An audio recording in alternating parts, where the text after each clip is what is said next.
हे hi नमस्कार my dear friends, happy evening सब लोगों को और हार्दिक स्वागत हमारे अच्छा जान चैनल पे। तो कमिंग टू डिसेबिलिटीज़ का टॉपिक है आज जो हम डिस्कस कर रहे हैं। It's a part this is part 2। Cognitive disabilities और इंटेलेक्चुअल डिसेबिलिटीज़ के बारे में आज डिस्कस करेंगे। Okay and dear friends, don't forget to press the bell icon ताकि आपको सारे अपडेट्स आए हर रोज़ जो वीडियोस हम अपलोड कर रहे हैं। और डिस्क्रिप्शन ज़रूर देख लीजिएगा to purchase this book and lot more. आपको एक इंटरेस्टिंग टेस्ट भी है, ऑनलाइन ई सर्टिफिकेट भी मिल जाएगा, लिंक ज़रूर देख लीजिएगा। ओके नाउ हम आज देखेंगे cognitive disabilities and intellectual disabilities के बारे में। वो कैसे रिलेट है, उनका सिमिलैरिटी क्या है, डिफरेंसेस क्या है, कैसे ये ओवरलैप होते हैं, ये भी देखेंगे।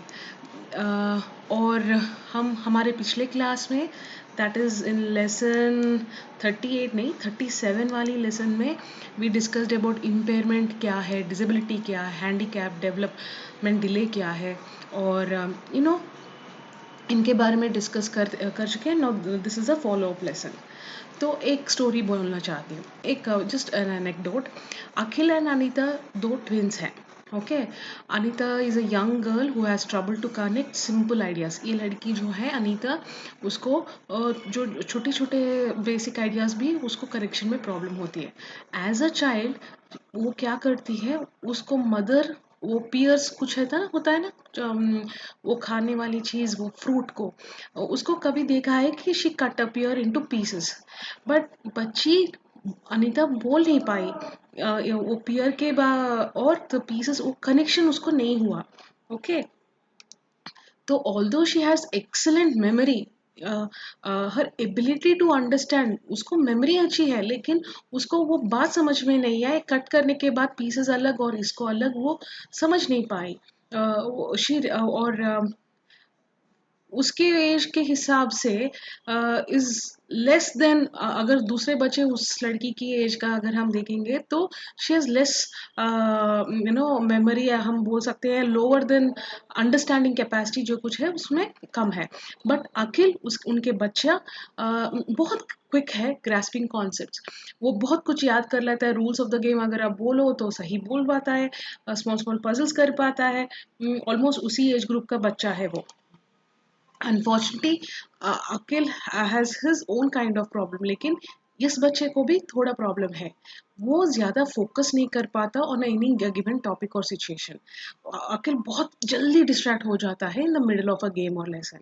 हाँ, तो व्हाट डू यू अंडरस्टैंड, ऐसे जो सिचुएशंस आते हैं, इनमें क्या हम कैसे बोल पाएंगे कि बच्चों में ये कोई कॉग्निटिव डिसेबिलिटी है या नहीं है, क्या है उसका, इंटेलेक्चुअल डिसेबिलिटी है या कॉग्निटिव डिसेबिलिटीज, ये आज इन इस सिचुएशन को लेते हुए I want to discuss about cognitive disabilities. ये क्या है ये? तो ये cognitive disabilities are obstacles to learning, यानी ये एक स्टॉप्स जैसे हैं जो जब हम सीखते हैं। तो ये ऐसे जब बच्चे होते हैं ना, अगर व्यक्ति को कोई भी व्यक्ति हो with this type of problem, उनको प्रॉब्लम होती है परसीविंग में, कुछ रिकॉग्नाइज करने में, कुछ चूज करने में, अंडरस्टैंडिंग में, ये सब होती है। तो when you see it can be an inability to focus on any significant period of time like Anita. तो यहाँ अनीता जैसी प्रॉब्लम जो भी अभी है उसको कॉग्निटिव डिसेबिलिटी है, यानी उसको फोकस नहीं कर पाती। उसको नंबर क्वांटिटीज, शेप्स, सब में उसको प्रॉब्लम होती है, वो प्रोसेस करने में उसके दिमाग में प्रिंट टेस्ट सब कुछ कंफ्यूज हो जाते हैं। Right, so that is how this is cognitive disabilities. अभी देखेंगे इंटेलेक्चुअल डिसेबिलिटी क्या है। When I am talking about intellectual disabilities, ये स्पेसिफिक कॉग्निटिव डिसेबिलिटीज होते हैं। ओके, तो they create a low intelligence coefficient score and significant problems in the way learners adapt to new situations। यानी क्या आपको क्या समझ में आया? यानी अगर बच्चों में अगर हम बोल रहे हैं कि इनका इंटेलेक्चुअल डिसेबिलिटी है, तो इसका अर्थ है कि उसका आईक्यू लेवल्स बहुत कम है। ओके। और बहुत क्लियर कट प्रॉब्लम्स होते हैं लर्नर्स में, जो इन द वे लर्नर्स जो जब स्पेशली उनको एक नया सिचुएशन आप बच्चों को देंगे तो वो कंफ्यूज हो जाएंगे, अडेप्ट नहीं कर पाते, पूरे सोशलाइज भी ऐसे नहीं कर पाते। well, it's hard for child like Anita to understand and apply that new information that comes to her way. तो अनीता यहाँ हम जो बच्ची को देख रहे थे यहाँ पे अनीता, वो नहीं कर पाएगी ये सब, right? Clear? So when we are talking about children like Anita with intellectual disabilities are the group of children that in the past have been referred as mentally retarded or mentally challenged. तो इनकी IQ इतनी लो है, तो इन बच्चों को हम generally ऐसे कहते हैं। द टर्मिनोलॉजी रिटार्डेड अच्छा नहीं लगता, लेकिन पहले ऐसे ही बोलते थे। और इस मोस्ट ऑफ द इवन आजकल बहुत सारे लोग MR अगर बोलेंगे तो उनको समझ में आया मेंटली रिटार्डेड, मेंटली चैलेंज्ड, ऐसी बात तो बहुत दिस इज व्हाट वी से। तो इसके साथ मैं जब बात कर रही हूँ इंटेलिजेंस क्या है, कॉग्निशंस क्या है, पहले देखेंगे। हाँ, एक मिनट। तो इनका डेफिनेशन देखने के बाद will go to the in depth of the other concepts. तो इंटेलिजेंस में be defined as a ability to obtain and use knowledge in an adaptative situation. तो इंटेलिजेंस क्या होती है? आप में, हम सब में इंटेलिजेंस होती है ना। वो क्या है? How do you say that you are intelligent? I am intelligent हम बोलते हैं, वो बच्ची है मेरी बच्ची बहुत इंटेलिजेंट बोलते हो आप, कैसे? How does that happen? My uncle's daughter is very intelligent आप बोलते हो, कैसे? बिकॉज यू नो कि कोई सिचुएशन, एक अनसर्टेन सिचुएशन को दे दो, दे कम आउट सक्सेसफुली, उस सिचुएशन को सॉल्व कर पाते हैं और नॉलेजेबल आंसर देते हैं, स्मार्ट आंसर देते हैं, they come out with different solutions. और in the sense they they apply the knowledge, जो कुछ उन्होंने सीखा है ऑलरेडी, उसको उस सिचुएशन में अप्लाई करके they try to come out successfully. तो यहाँ पे कॉग्निशन क्या होती है? Cognition means awareness in general and the ability to learn particular basic general things जो कुछ होते हैं ना, वो होती है कॉग्निशन। बेसिक जनरल थिंग्स जो कुछ हमारी जिंदगी में होते, you trying to understand the ability to learn those things automatically. अगर now we generally now we look at cognitive disabilities. अभी जैसे हमारा टॉपिक की बात है कॉग्निटिव डिसेबिलिटीज, अगर a child with an extremely high Q also can have severe cognitive disabilities, ये बात आपको मानना है। जनरली क्या सोचते हैं, most of the time exam में आपको ऐसे क्वेश्चंस भी पूछे जाते हैं, और a person so and so child has extreme IQ, but do you think he will have any cognitive disability? Yes, he will surely have. Okay. तो intellectual disabilities क्या है? जब इंटेलेक्चुअल डिसेबिलिटी, इसको ऑल्सो नोन एज, हम इसको development delay भी बोलते हैं या मेंटल रिटार्डेशन, यानी ये एक्यूट प्रॉब्लम होती है। स्पेशली इंटेलेक्चुअल डिसेबिलिटी जब बोलते हैं, एक ग्रुप ऑफ डिसऑर्डर्स होते हैं defined by cognitive reduced cognitive and adaptive development. यानी बच्चों में कॉग्निटिव की डेवलपमेंट जो कुछ होते हैं थॉट प्रोसेस का, वो भी कम होता है। और सोसाइटी में जब बच्चे मूव होते हैं, वहाँ adaptation, they are not readily adaptable to everything. तो स्टैटिस्टिक्स के हिसाब से ये क्या है, is it affects more males than females. या एक्चुअली इंटेलेक्चुअल डिसेबिलिटीज अगर देखोगे तो मेल्स में ज़्यादा है देन फीमेल्स, स्पेशली बिटवीन 1 और 3% ऐसा कुछ है इसमें।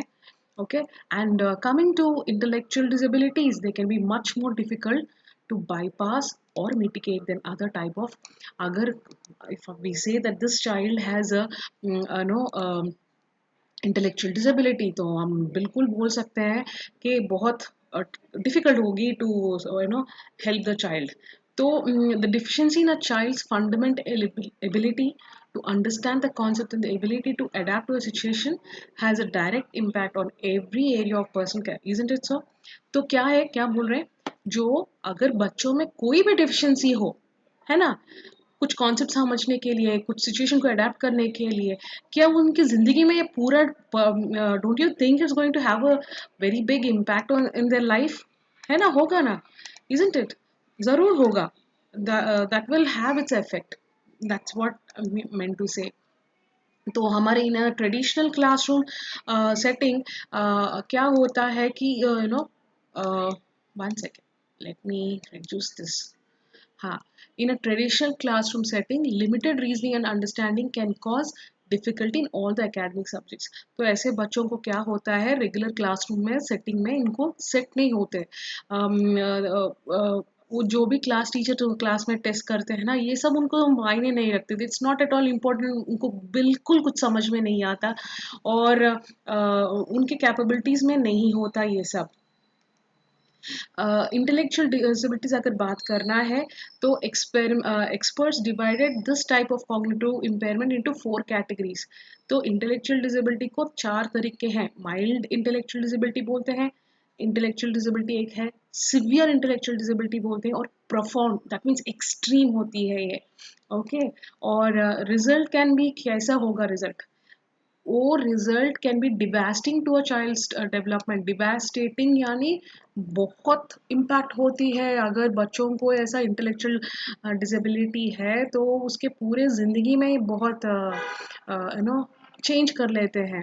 तो ये 4 कैटेगरीज जो कुछ हम बोल सकते हैं, we can call it as mild, moderate, severe और इंटेलेक्चुअल डिसेबिलिटी डिफरेंसेस, ऐसे कैटेगराइज करते हैं. And apart from and some of the types, अगर आप मुझे पूछोगे टाइप्स के बारे में, कोई ज़्यादा नहीं पूछते, but just for your understanding I just want to, fragile X syndrome बोलते हैं, down syndrome, development delay, Prader Willi syndrome, PWS. ये सब थोड़ा टेक्नोलॉजिकल टर्म्स जो हैं, you don't need to by heart, ये कोई जस्ट समझने की बात है बस, you don't need that. So that's all for today's class my dear friends. अगले वीडियो में हम will be talking about other aspects. Part 3 में क्लिनिकल डायग्नोसिस क्या है, फंक्शनल डायग्नोसिस क्या है, ये सब भी देखेंगे. Okay, don't miss out for the lesson 39. इसके बाद वो भी हम अपलोड कर देंगे अभी. एंड हाँ, don't forget to purchase this book and subscribe. हाँ, डिस्क्रिप्शन ज़रूर देख लीजिएगा, क्योंकि ऑन सीटेट एस्पिरेंट्स के लिए यहाँ पे एक टेस्ट लिंक में शेयर कर रही हूँ. Do attempt it for an e certificate, free e certificate. Okay, bye bye, take care, love you all, and Khuda Hafiz.